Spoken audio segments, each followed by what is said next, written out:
santé au cœur de l'information.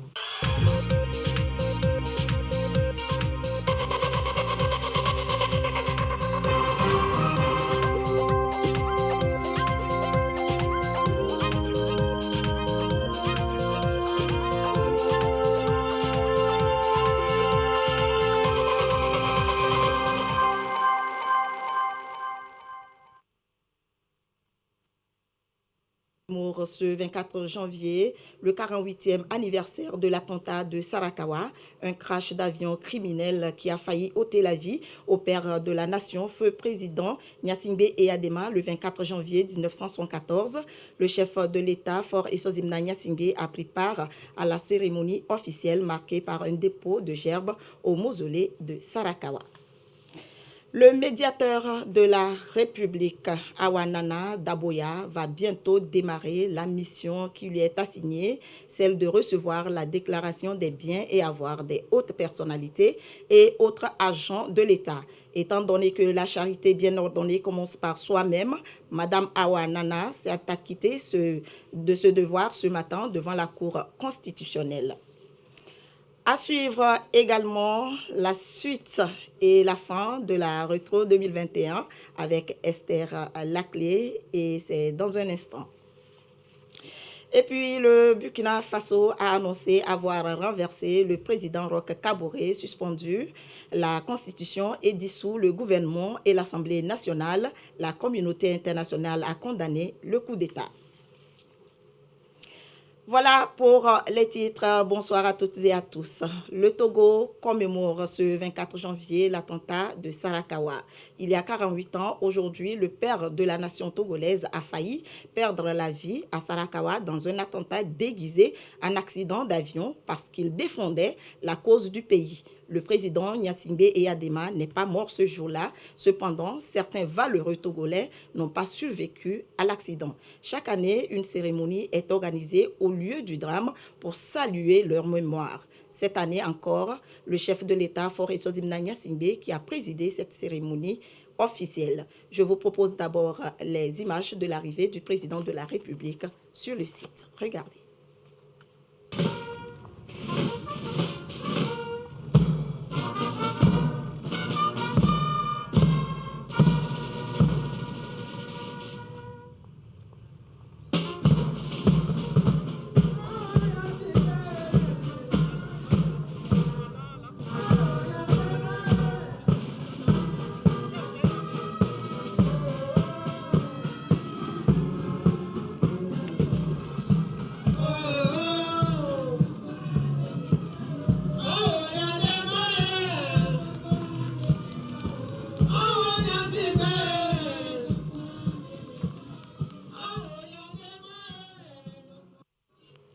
Hommage a été donc rendu à ceux qui sont tombés à Sarakawa le 24 janvier 1974, cérémonie commémorative marquée par un dépôt de gerbes au mausolée de Sarakawa par le chef de l'État Faure Essozimna Gnassingbé.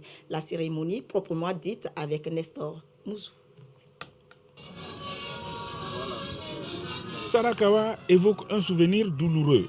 Sarakawa, lieu de l'accident de l'avion à bord duquel voyageait le père de la nation, Feu Gnassingbé Eyadema, le 24 janvier 1974. Un accident provoqué dans le but d'éliminer l'homme qui œuvrait pour le décollage économique du Togo. Le président Eyadema a survécu. Malheureusement, certains membres de la délégation qui l'accompagnaient n'ont pas pu se relever. En commémorant l'événement de Sarakawa, le peuple togolais leur rend hommage.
Le soir de l'accident, pour rassurer et donner la preuve qu'il est en vie, le président Eyadema a adressé un message à la nation. Ce message a été rappelé à l'assistance à ce 48e anniversaire de l'attentat.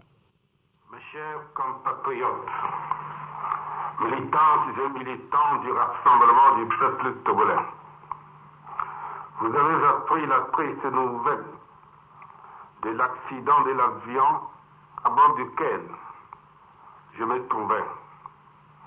Grâce à Dieu, je suis heureux de vous annoncer que je suis encore en vie, mais légèrement blessé. Malheureusement, nous déplorons 4 morts et nous nous inclinons devant leurs dépouilles mortelles et présentons nos sincères condoléances aux familles éplorées. Togolaises, Togolais, un coup isolé n'arrête jamais le combat, quelles que soient les circonstances. Et quoi qu'il m'arrive, vous continuerez la bataille que nous avons entreprise ensemble pour notre indépendance économique. Vive le Togo! Autre rappel, le témoignage de feu général Maolik Milmi Ameyi lors du 15e anniversaire de l'accident de Sarakawa en 1989. En 1974, en tant que commandant de la garnison de Kara, il était à la tête du comité qui devait accueillir le père de la nation. Le général Ameyi a décrit ce que le comité a vécu et les dispositions prises pour secourir les blessés. L'accident de Sarakawa est considéré depuis comme l'événement qui a donné un coup d'accélérateur au progrès socio-économique du pays.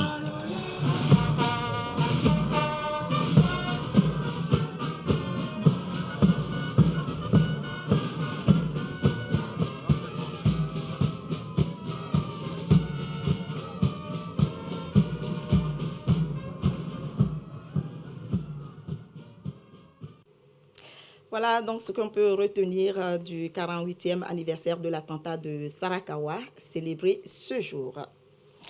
Ce journal est également marqué par la déclaration des biens et avoirs du médiateur de la République, Awanana Daboya, à la Cour constitutionnelle ce lundi.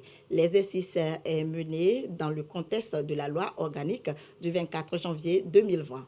Madame Awanana s'est acquittée de ce devoir pour démarrer sa mission en toute quiétude, celle de recevoir la déclaration des biens et avoirs des hautes personnalités, hauts fonctionnaires et d'autres agents de l'État.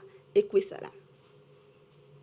Le médiateur de la République dans les locaux de la Cour constitutionnelle, Awanana Daboya, est arrivé avec à la main un tas de documents. Tout renseigne sur ses biens et ses avoirs. Devant la Cour, elle va les détailler, mais hors caméra. Ces documents seront ensuite remis au président de la Cour constitutionnelle, conformément au texte en vigueur. Il sera dressé procès verbal pour servir et valoir ce que le droit. En s'acquittant de ce devoir, Awanana Daboya est désormais prête à accueillir les déclarations des biens et avoirs des hautes personnalités, des hauts fonctionnaires et d'autres agents publics. Une exigence de la loi organique du 24 janvier 2020, modifiée en juillet 2021. À travers cette disposition légale, le Togo entend lutter davantage contre la corruption et la fraude, mais aussi promouvoir la bonne gouvernance dans tous les secteurs. Et ce communiqué de la Cour suprême du Togo qui effectue le jeudi 27 janvier 2022 sa rentrée judiciaire pour le compte de l'année 2022, placé sous le thème problématique de l'exécution des décisions de justice. Dans un contexte marqué par la pandémie au coronavirus où l'audience solennelle se tient à la salle d'audience de la Cour, seuls sont autorisés à prendre part ou à assister à cette audience les hauts magistrats de la Cour, ceux de la Cour d'appel de Lomé ainsi que du tribunal de première instance de Lomé, le président de la Cour d'appel de Kara et le procureur général près la dite Cour. Les responsables des différentes organisations du corps judiciaire, les présidents des institutions de la République, les membres du gouvernement, le corps diplomatique, les responsables de la gendarmerie et de la police, les chefs traditionnels et le personnel administratif de la Cour, ainsi que les médias nationaux et internationaux. L'accès à la salle est soumis à la présentation d'une carte d'invitation. J'attache du prix au respect scrupuleux du présent communiqué. Voilà donc pour ce communiqué de la Cour suprême. Le Togo devant le Conseil des Nations Unies pour son examen périodique universel sur la situation des droits de l'homme. Une délégation togolaise conduite par le ministre Christian Trimois en charge des droits de l'homme a pris part à cette rencontre de haut niveau. Le Togo, pour ce passage, a été félicité et encouragé à mieux s'illustrer en matière des droits de l'homme. Isidore Koubatine. Depuis cette salle à Lomé, les journalistes ont suivi de bout en bout le passage du Togo devant le Conseil des Nations Unies en charge des droits de l'homme. Un exercice qui a permis à la délégation togolaise, conduite par le ministre Christian Trimois en charge des droits de l'homme, de peindre le tableau des réformes législatives. Point par point, et selon la nouvelle vision du gouvernement, le ministre a présenté le rapport du Togo et les avancées qu'il renferme au titre du 3e cycle de l'examen périodique universel. La réforme constitutionnelle du 15 mai 2019 a permis ainsi la constitutionnalisation en cours de l'abolition de la peine de mort, de l'interdiction des peines à perpétuité, de la limitation du nombre de mandats et du mode de scrutin pour l'élection du président de la République, de la limitation du nombre, de la durée du mandat de député, des sénateurs, des membres des collectivités territoriales et des instances dirigeantes des institutions de la République. À cela, il faut ajouter d'autres initiatives, notamment la loi du 14 juin 2018 portant code foncier domanial qui garantit l'accès à la propriété foncière aux hommes et aux femmes dans les mêmes conditions.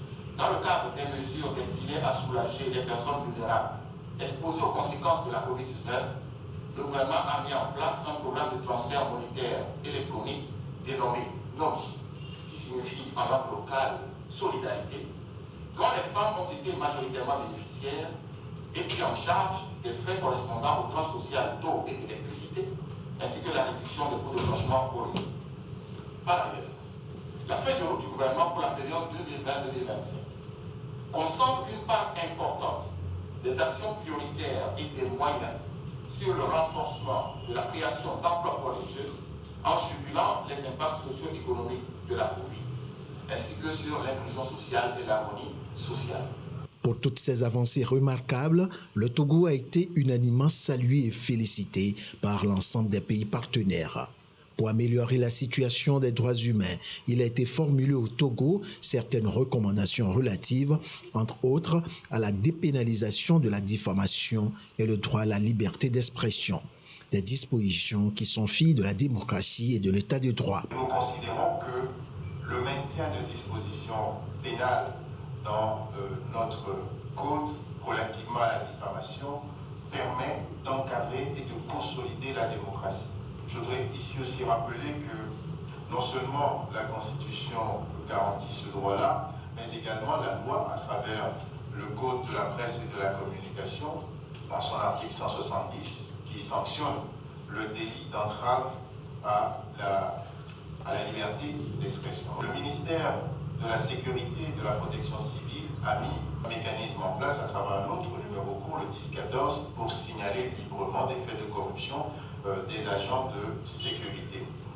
Aujourd'hui, dans notre système juridique, il est introduit depuis le 21 décembre 2021 un régime qui protège les lanceurs d'alerte. Je voudrais signaler également un travail qui est fait par l'Agence nationale de cybersécurité qui offre une assistance aux personnes menacées sur les réseaux sociaux. À la recommandation sur la dépénalisation de la loi sur l'homosexualité, le Togo a été ferme et catégorique en opposant une fin de non-recevoir. Cette pratique, selon la délégation, ne répond pas aux mœurs et valeurs du pays. Mais au-delà, le Togo est resté très attentif et réceptif aux propositions constructives pour améliorer la situation des droits humains sur le plan national. Le port de casque est désormais obligatoire au Togo. Cette décision a pris effet ce jour 24 janvier 2022. Pourquoi cette mesure? Les réactions des populations dans ce dossier réalisé par Marie-Ange Bida. En pleine circulation, la scène reste la même. Sur les engins à 2 roues, seuls les conducteurs portent un casque. Chose rare chez les passagers. À tout coin de rue, cela s'observe. Des comportements à risque que l'État veut proscrire ce 24 janvier 2022. De nouvelles dispositions entrent en vigueur vis-à-vis du passager sans casque au Togo. Des mesures qui appellent à reprendre les bonnes habitudes. Depuis 2014, le président avait décrété année de la sécurité routière. Cet appel était entendu. De 500, nous sommes morts, on a 400 morts en 2014. Et on dit à cette allure, ça va aller.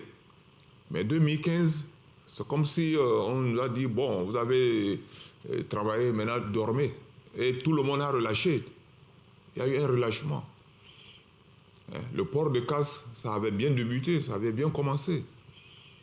Le port de la ceinture de sécurité, très bien. Le refus, l'interdiction du téléphone au volant, ça marchait. Aujourd'hui, vous trouvez même parfois des cyclistes. Il est sur le vélo, mais il est en train de parler avec son portable. On ne peut pas faire deux choses à la fois. Je demande l'adhésion de tous nos concitoyens pour que désormais le passager d'un motocycliste porte aussi le casque. En 2021, plus de 6 000 cas d'accidents de la circulation pour 680 morts. Les 2 tiers sont des motocyclistes. La nouvelle donne reçoit l'adhésion de beaucoup d'usagers de la route. C'est une bonne situation pour nous les citoyens. C'est pour notre sécurité. Avec le casque, on est assuré en cas d'accident. La personne que tu vas prendre derrière, ça ne va pas lui causer beaucoup de dommages. Ceux qui portent le casque devant eux, ils ne portent pas sur la tête, ils portent ça devant eux. Donc eux, là, normalement, si on prend 10 000 chez celui qui n'a pas, eux, ils devraient payer 20 000. La sensibilisation commence donc. Chaque usager de moto est appelé à se conformer à la norme. La vie, elle est chère. Nous allons essayer d'apporter des éléments de solution. Il faut continuer la sensibilisation, mais il faut appuyer la sensibilisation de la répression. J'ai salué le comportement de nos concitoyens qui ont dit « il est temps de porter le casque ». Donc je suis persuadé, je suis convaincu que si nous continuons la sensibilisation pour le deuxième casque, c'est-à-dire casque passager, nos concitoyens vont suivre. Sur les routes, prudence, respect du code, port du casque, la vie en dépend.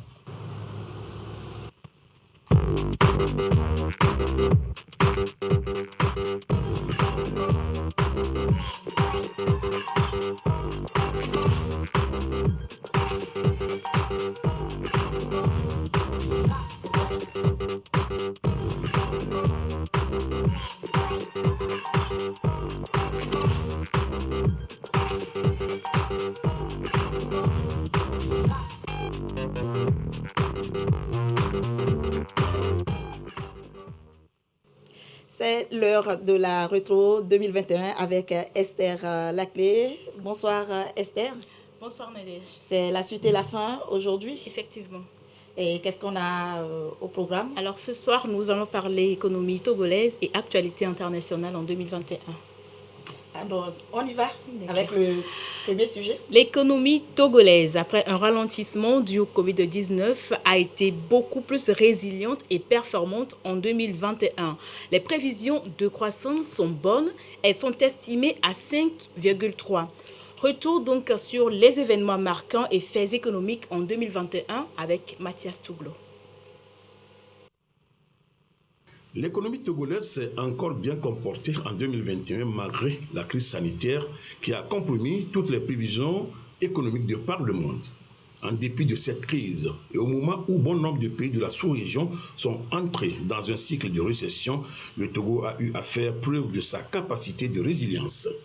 Ainsi, le taux de croissance enregistré au niveau du PIB est de 1,8% contre une moyenne sur les 5 dernières années de 5%.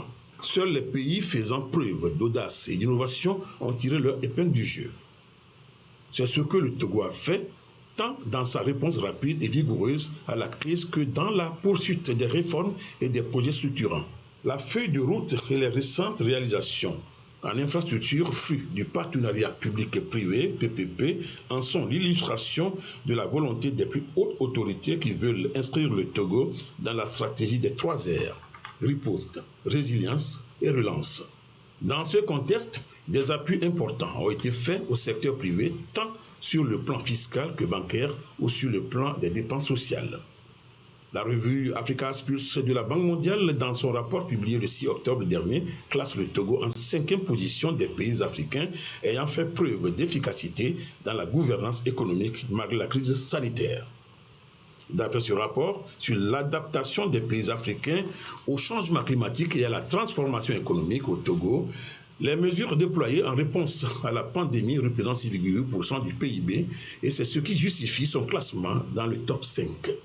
Ces résultats sont la preuve de la pertinence des initiatives et des choix opérés par le gouvernement togolais en vue de résister au choc de la crise sanitaire et préparer la résilience de l'économie.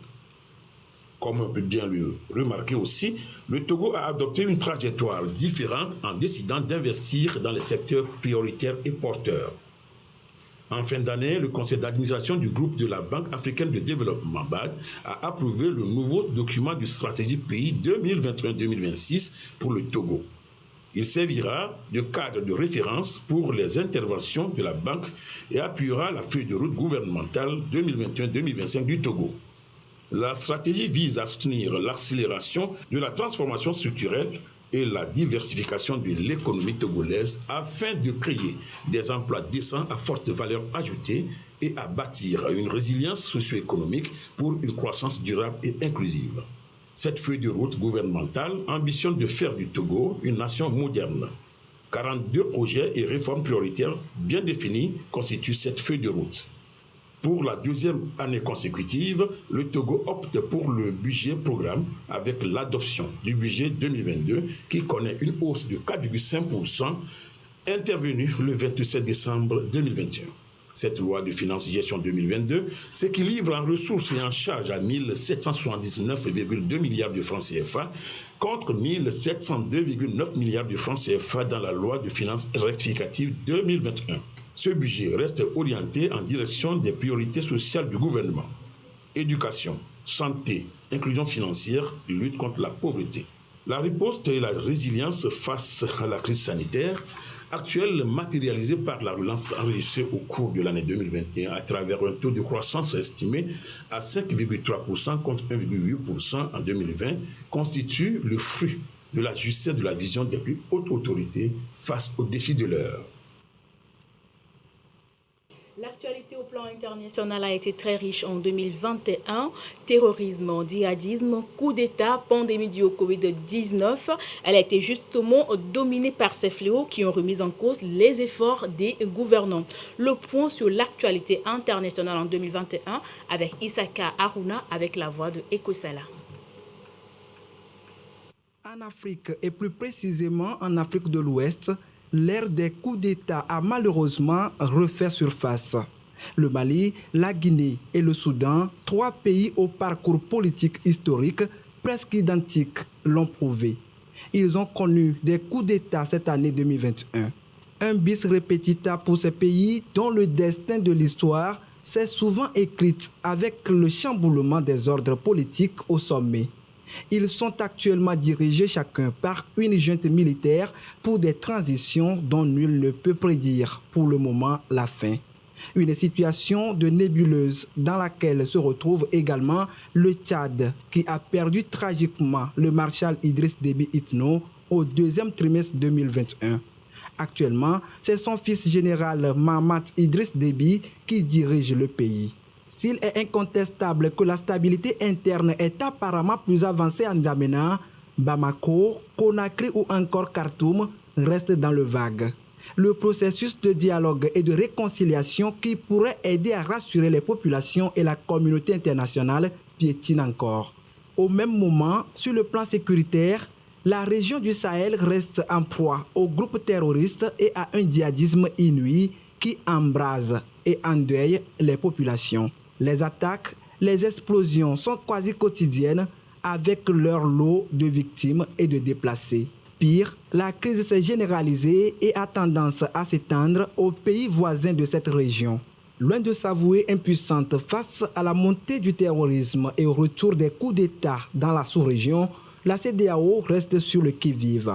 Elle a multiplié des missions d'apaisement et appelle à un retour rapide à l'ordre constitutionnel. Au-delà de ces missions, les chefs d'État et de gouvernement de la CEDEAO se sont retrouvés à plusieurs reprises à Accra, au Ghana, pour tenter de trouver des solutions durables à ces crises.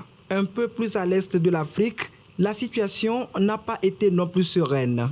Au cours de cette année 2021, les populations tigréennes et éthiopiennes ont fait les frais des malentendus et ambitions des gouvernements.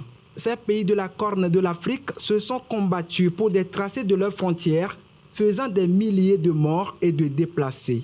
En République démocratique du Congo, l'année 2021 a rimé avec les violences meurtrières de la guerre entretenues par plusieurs groupes rebelles depuis plus de 25 ans. Une guerre interminable que le gouvernement de la République démocratique du Congo a du mal à gérer.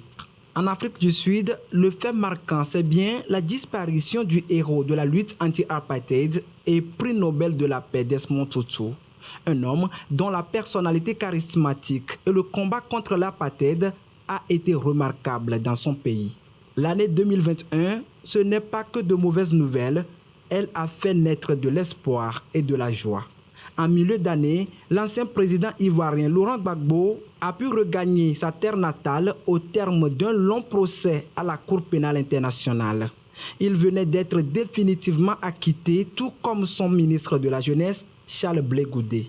Un acquittement qui boucle 10 ans de bataille juridique sur les événements post-électoraux qui ont endeuillé la Côte d'Ivoire entre 2010 et 2011. 6 mois après son retour, Laurent Gbagbo s'est taillé une nouvelle formation politique, ce qui va certainement d'une part redistribuer les cartes du jeu politique ivoirien et d'autre part contribuer à huiler la machine de réconciliation mise en branle par le président Alassane Dramane Ouattara. Sur le plan sanitaire, l'histoire retiendra que c'est en 2021 que la communauté scientifique mondiale a découvert des vaccins contre la pandémie du coronavirus qui secoue le monde entier. Cette découverte a ainsi sonné le début de la vaccination contre le Covid-19 dans presque tous les pays du monde. Grâce à la solidarité internationale, les pays africains ont pu rentrer dans la danse. Mais pour plus d'efficacité, les populations sont invitées à adhérer massivement aux campagnes de vaccination et à maintenir la flamme du respect des mesures barrières en vigueur face à d'autres variants qui apparaissent et entraînent d'autres vagues. L'année 2021, c'est aussi l'année de l'avancée des relations internationales pour le renforcement de la coopération. La France a autorisé le rapatriement d'œuvres d'art d'Abomey, un geste du président français qui donne de l'espoir à plusieurs pays africains qui réclament la restitution d'œuvres pillées depuis des décennies. Du côté de l'Allemagne, on note plutôt le départ de la chancelière Angela Merkel. Elle aura passé 16 ans à la tête de ce pays. Désormais, c'est Olaf Scholz qui la remplace. Ce dernier a pris la commande en décembre 2021 avec l'engagement de poursuivre les chantiers de sa prédécesseur.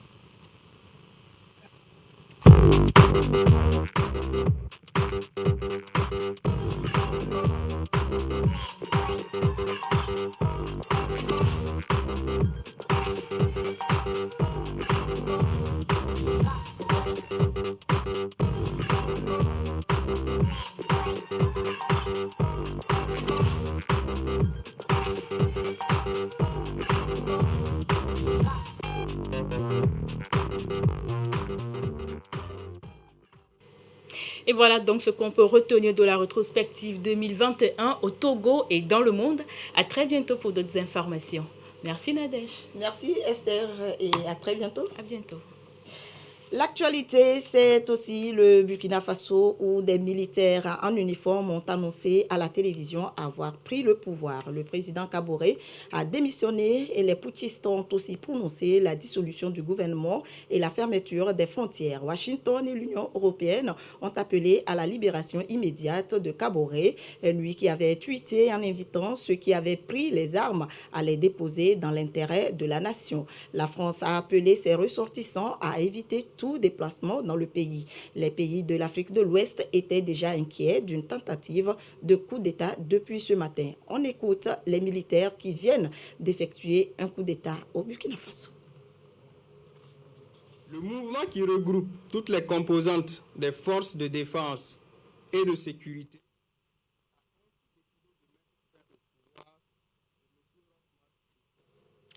Voilà un petit souci de son. On revient au Togo et on va parler santé avec le Covid-19. À ce jour, lundi 24 janvier 2022, la situation de la pandémie au nouveau coronavirus au Togo se présente comme suit. Le nombre de cas confirmés est de 36 323, 10 nouveaux cas depuis hier. Le nombre de personnes guéries est de 30 914, 209 nouveaux guéris depuis hier. Le nombre de cas actifs est de 5 082 et le nombre de décès est de 267. Un nouveau décès depuis hier. Et c'est signé le ministre de la Santé, de l'Hygiène publique et de l'Accès universel aux soins, professeur Moustapha Mijiawa. Retenez aussi que l'Observatoire togolais des médias a tenu une assemblée générale extraordinaire à son siège à Lomé. Objectif, mettre à jour ces tests en tenant compte des dispositions de la nouvelle loi organique de la HAC, la Haute Autorité de l'Audiovisuel et de la Communication, qui attribue désormais l'élection de 4 membres de cet organe de régulation à l'OTM. En savoir plus avec Tchazina Baga.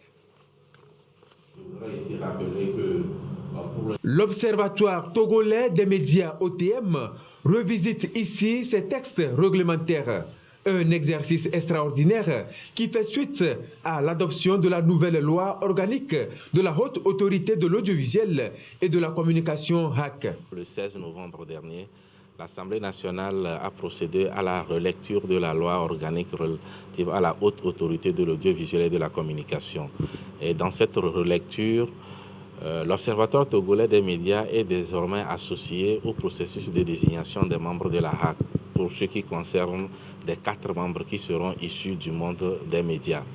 Alors, pour pouvoir faire ce travail, je crois qu'il était important que l'Observatoire togolais des médias adapte ses statuts, ses tests à la nouvelle donne. La nouvelle donne, un véritable privilège que l'OTM, le tribunal des pairs, a traduit en articles dans ses statuts qui passent désormais de 5 à 6 titres. Le 6e que nous avons ajouté concerne exclusivement le processus de désignation des membres de la Haute Autorité de l'Audiovisuel et de la Communication, notamment les critères que doivent remplir tous ceux qui vont postuler au nom du secteur des médias. Ils sont, je le précise, selon la nouvelle loi 4. Nous avons estimé que dans la mesure où c'est exclusivement réservé aux professionnels des médias, aux gens issus des médias, il était important quand même qu'on précise qu'il fallait dans les dossiers la carte de presse que la HAC délivre. C'est l'élément fondamental que nous avons apporté, contrairement à ce qui existait déjà au niveau de l'Assemblée nationale. Dans ce processus, l'OTM a bénéficié de l'accompagnement du ministère de la Communication et des médias à travers les services d'un expert juriste. Le directeur de cabinet, Mr. Kokou, a apporté les salutations du ministre aux membres de l'OTM. Il les a rassurés que le ministre Ayewadan a inscrit au cœur des priorités de ses actions l'érection de l'OTM au rang d'institution, d'où ce rôle central qu'il est désormais appelé à jouer dans la désignation des membres de la HAC. Actualité sportive avec la CAN 2021. Les matchs comptant pour la 33e édition de la Coupe d'Afrique des Nations au Cameroun se poursuivent et 2 matchs se sont disputés ce lundi au 2e jour des 8e de finale. Cet après-midi, donc, les Gambiens ont battu la Guinée et se sont hissés en quart de finale sur un score de 1-0. Plus tard, le second duel a opposé le Cameroun aux îles Comores. Le Cameroun, pays organisateur, ne veut surtout pas suspendre son parcours pour cette CAN. Face à leurs adversaires, les Lions indomptables du Cameroun ont saisi toutes les chances en leur faveur en réalisant un score de 2-1, ce qui leur ouvre les portes des quarts de finale. À l'affiche demain, à 16h, Sénégal-Cap-Vert et à 19h, Maroc-Malawi. Des matchs à suivre en direct, bien évidemment, sur la télévision togolaise, votre chaîne. C'est la fin de ce journal. Merci de nous avoir suivis. Je vous souhaite une très belle soirée et à très prochainement.